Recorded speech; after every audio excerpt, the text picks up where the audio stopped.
Good afternoon. NATO defense ministers have just met to decide on the next steps in our response to COVID-19. NATO's core task is to continue delivering credible and effective deterrence and defense. That is what we have done throughout the pandemic. We have taken all the necessary measures to ensure our forces remain ready, vigilant and prepared to respond to any threat. Because it is essential that this health crisis does not become a security crisis.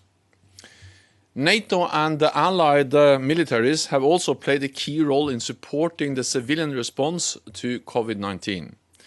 This includes the airlift of essential medical supplies, transport of patients and constructing field hospitals.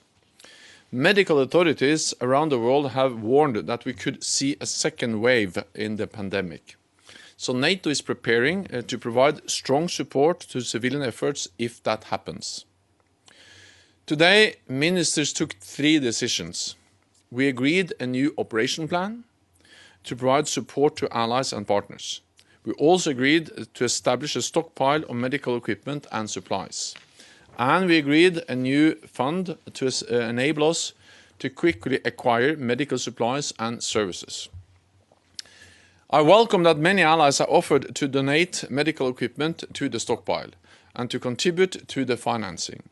This is a sign of allied unity and solidarity. Just as allies have supported one another and our partners in the first wave of COVID-19, we stand ready to support each other should a second wave of the pandemic strike, to reduce suffering and to save lives. We will also work closely with the European Union and other international partners. And we will step up our broader preparations to respond to any type of health crisis in the future. Ministers also discussed national resilience.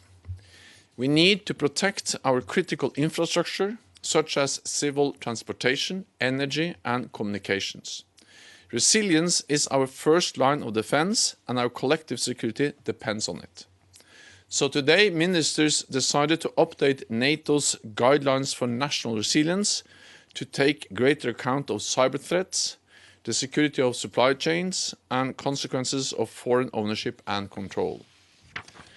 I'm also glad that we were joined by the High Representative Vice President Borrell and our close partners Finland and Sweden.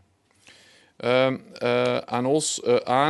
have intensified our cooperation with the EU in recent months in areas including cyber defense and countering disinformation. Our strategic partnership makes both the EU and NATO stronger and safer. And as we look to NATO 2030, I'm convinced that we must take an even more global approach, working with like-minded countries. So I'm pleased that we were also joined by the Defence Minister of our close partner Australia, participating in a meeting of this type for the first time. Some of our partners may be far away, but we face many of the same challenges, and we share the same values. So it simply makes sense that we should work even more closely together. And with that, I'm ready to take your questions. And for the first question, we have Giulia Torbidoni from Agenzia Nova. Hi, Mr. Secretary General. Can you hear me? Yes, absolutely. Yeah.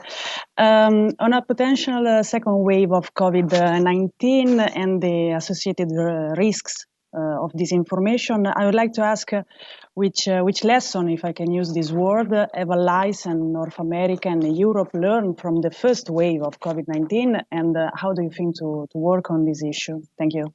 So we have seen many examples throughout this pandemic that both state actors and non-state actors have tried to utilize the crisis to divide allies, to undermine trust in our democratic institutions. We have seen efforts to try to blame NATO allies for the whole pandemic, for the coronavirus.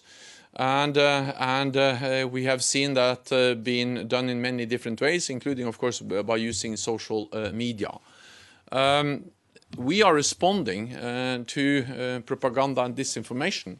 We are helping allies to get the facts. We are sharing facts and information with allies, and we are also working very closely with the European Union because we are faced with many of the same types of disinformation and propaganda.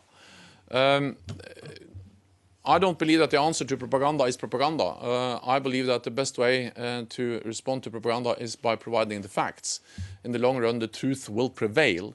And I also strongly believe that the best response to disinformation and propaganda is to have free, independent media, journalists that do their work, who ask the difficult question, who check their sources, and by doing that, they are able then to reveal when there are attempts of disinformation and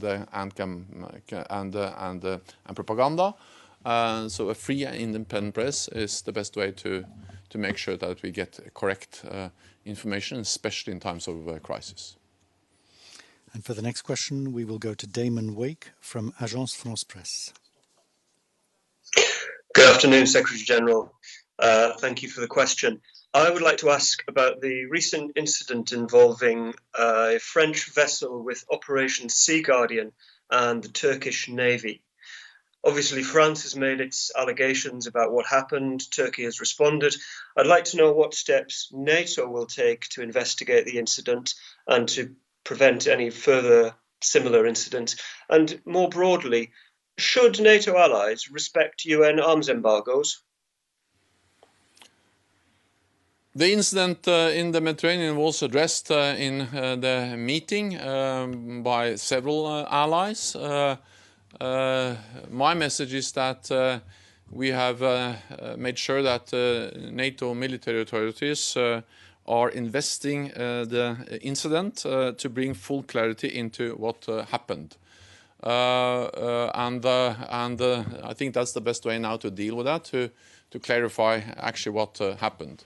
Then, when it comes to UN so the resolutions, UN arms embargoes, NATO, of course, support the implementation of UN decisions, including UN arms embargoes, and I have stated that many times on behalf of the Alliance that, of course, we not only support the implementation of the UN decisions, but we also support the efforts of the UN to find a peaceful negotiated solution to the conflict.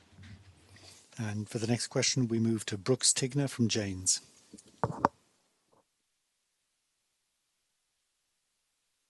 Hello. I can hear you. Can you hear me? Yes.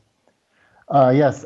Sorry to drag you back to some decisions from yesterday, but there wasn't time to ask all the questions. I have a question about NATO's balanced package regarding Russia's growing missile capabilities. NATO will need to boost that, and I wanted to ask two questions about that. Given that NATO's ballistic missile defense system was not designed against Russia, I'm wondering, does the alliance need to consider a new conventional missile defense system? And secondly, would that raise the cost of NATO's common fund to cover that and the other balanced package measures? Thank you. NATO is responding to the new Russian missiles with a balanced package with the different military and political elements, from working on arms control, disarmament, non-proliferation, and also conventional capabilities. But one of the elements is, as you mentioned, air and missile defense. And we have decided that we need to strengthen our air and missile defense. Several NATO allies are already investing and have plans to increase their investments in air and missile defense capabilities. This includes, of course, some advanced aircraft, but also land-based systems like Patriot batteries and SAMP-T batteries. These are national capabilities owned by nations, but these air and missile batteries are part of NATO's integrated air and missile defense, where they share information, where they are able to work together, where they have full interoperability. So the reality is that national capabilities are plugged into the integrated NATO air and missile defense, also sharing also radar pictures and working together. Some of these elements are funded by the NATO budget, but the bulk of the costs are related to the national investments in national air and missile capabilities, and they will increase because allies have agreed to invest more in air and missile defense. Yeah, I think that was. You had two questions. Yes, the other question was whether the NATO's common fund will have to go up to cover parts. Sorry, but I think I addressed that. Right. Of course, one part of this is the bulk of the costs are covered by the nations, and then there are some elements covered by the NATO common funded budget. We decide on that every time we decide on the budget, but the main issue here is related to the fact that allies are investing more in defense, and that enables them also to invest more in air and missile defense. Okay, for the next question, we'll move to Ep Ehand from the Estonian public broadcaster. Hello, thank you very much. Yesterday, it appeared that Turkey has again blocked the defense plans of Baltic states and Poland. It seems to be like a hostage-taking or blackmailing situation. How it will be solved and when it will be solved?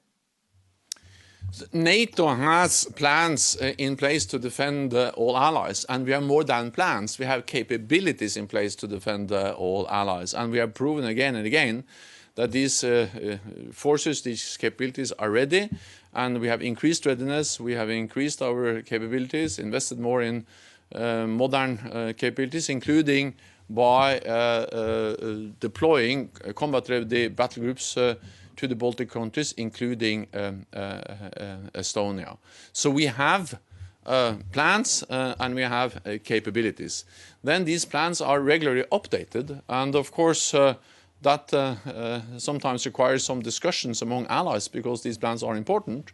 But rest assured, we have plans and we have the will and we have the capabilities to defend all allies against any threats. Now we will move to Lailuma Sadid from Afghan Voice.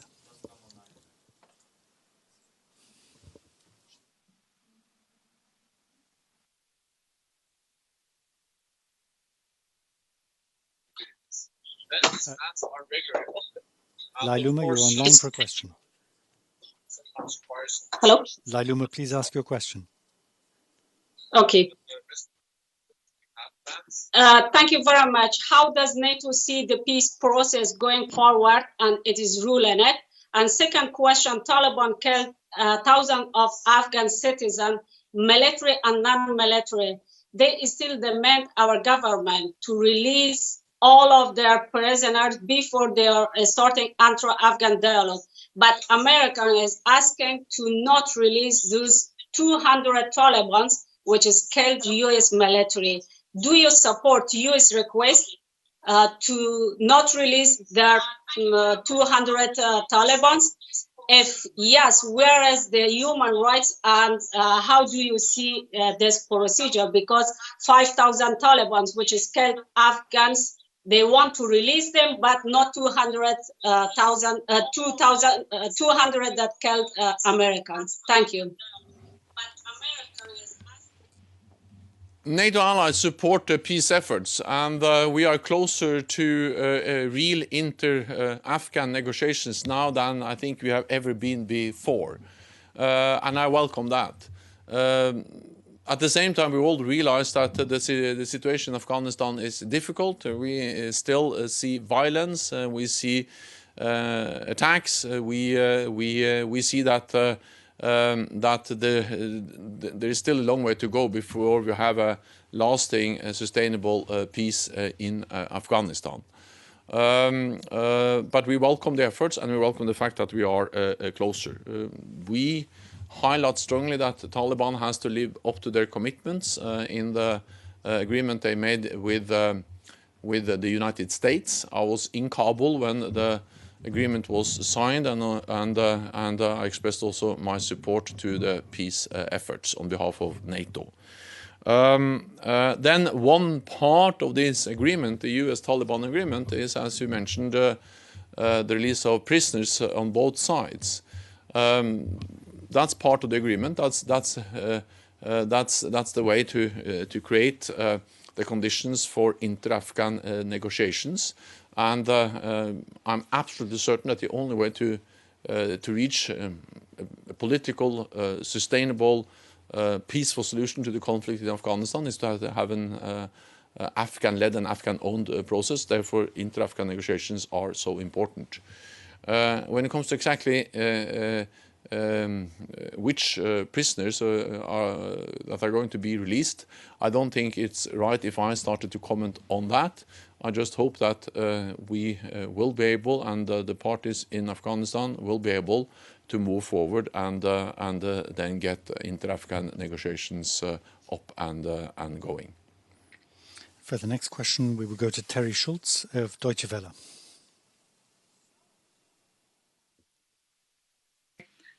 General, I wanted to ask about arms control. Clearly, that's something that's been on the agenda at this ministerial. And the U.S. and Russia will have talks on Monday that may or may not lead into the sides agreeing to extend New START. With the INF falling apart, you said that NATO needs to adjust to a post-INF world. So I wanted to know what kind of lessons you're learning at the moment, if you could share something of that with us, and also how important is it that the U.S. and Russia extend New START at this moment? Thanks very much. So first of all, we have a long history in NATO of supporting and playing a role in arms control, non-proliferation, and disarmament. And we continue to do that. Because we strongly believe that arms control is extremely important for our own security. A new arms race will be extremely costly, and it will be dangerous. That's the reason why we strongly regret the demise of the INF Treaty, caused by Russia's deployment of SSC-8 missiles, clearly in violation of the treaty. That's also the reason why we support efforts to have strategic talks that can make sure that we also have effective arms control related to strategic weapons. We welcome the fact that the United States is now consulting closely with other NATO allies. The New START is a bilateral agreement between Russia and the United States, but of course it is of importance for all allies.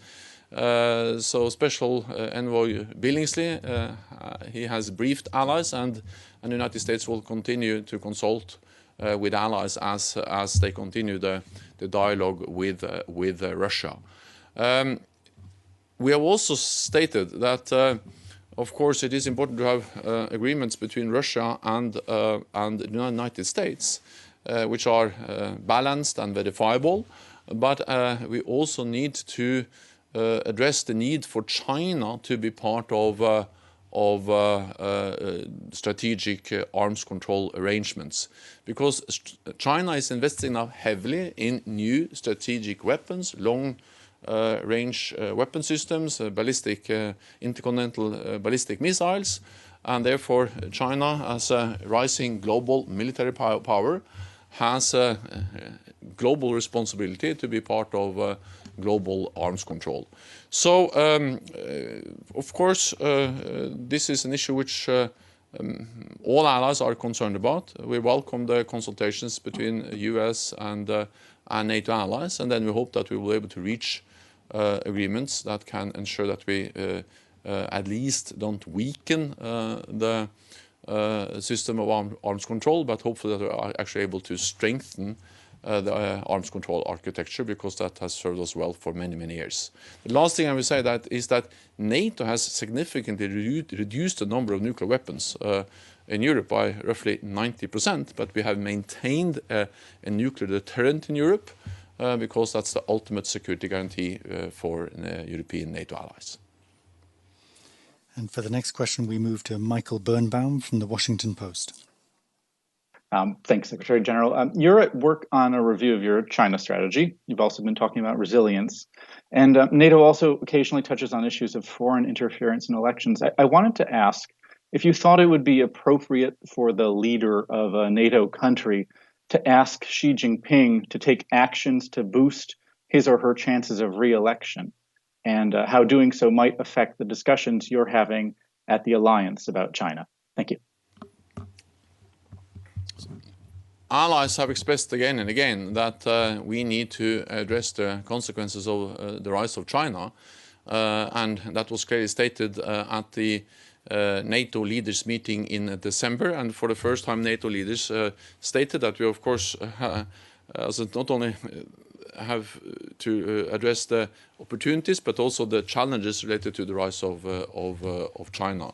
And we also stated clearly that China is coming closer to us, partly because they have weapon systems, investing in weapon systems that can reach all allies, partly because they are increasing their presence in the Arctic, in Africa, but also in infrastructure in our own countries, in NATO allied countries, and of course any attempt to undermine trust in our democratic institutions will undermine, will be absolutely contradicting the core values of this alliance, because we are actually there to try to uphold and strengthen democratic institutions. We are an alliance based on democracy, the rule of law, and individual liberty. But I will not comment on something that is actually related to a book I haven't read, so therefore that's not for me to go into. And now we will move to Alexandra Brzezowski from Euractiv. Secretary General, I have two questions, if I may. The first concerns the US troop withdrawal plans. Polish President Andrzej Duda has been invited to visit Mr. Trump on June 24th to talk about defense cooperation. Has the possibility of moving US troops from Germany to Poland been discussed today? And has NATO received more information about the time frame of the plans? And my second question would be if there has been any progress on potential EU-NATO cooperation with Operation Irini. At the ministerial meeting, allies discussed US presence in Europe, US's military presence in Europe. And allies highlighted the importance of US presence in Europe. Secretary Esper updated allies on the US intention to reduce the number of troops in Germany, but at the same time he reiterated clearly the strong US commitment to European security, and that the United States will consult with NATO allies on the way forward. It is clear that no final decision has been taken on when and how this intention of reducing US troops in Germany will be implemented. At the same time, what we have seen over the last years is not a reduction, but actually an increase in the number of US troops in Europe. But that goes beyond Germany, because US presence in Europe is not only about Germany, it is about what we have seen in many European countries, that we have more US presence, like for instance in the Baltic countries, in the Black Sea region, but also in Poland, where the US is leading a battle group, and that's the first time we have this kind of NATO presence, a multinational battle group led by the United States in Poland. I welcome, of course, that allied leaders meet and talk, but there was no specific discussion about the composition of the US presence, as where the US troops are going to be deployed in the future in Europe. It was a strong expression of support for Europe's presence in Europe and a strong expression of US commitment to European security by Secretary Esper. And for our final question, we will go to Ansgar Hass from DPA. General, given that a second corona wave could come soon, when is the stockpile ready? Will it be ready by fall? And can you give us some figures, for example, how much money is planned for the fund and how much ventilators, how many masks will be stored? Thank you. This is a flexible fund and a flexible stockpile, meaning that we have now agreed to establish it. Then we call on allies to provide. And some made announcements already today. So I believe that some of these, especially in-kind contributions, will be available very soon. But exactly how big it will be, will depend on how much different and how many allies will contribute. So we are now creating the framework, the mechanisms, both for the fund and for the stockpile. And allies already at this meeting today made announcements, specific announcement about funding and about in-kind contributions. But the size, it's too early to say because that depends fully on the total amount of commitments from different NATO allies. That's all we have time for today. Thank you very much, everybody, for joining us. I pass back to the Secretary General for some final words. Thank you so much for joining me today, and stay safe and stay healthy. Thank you.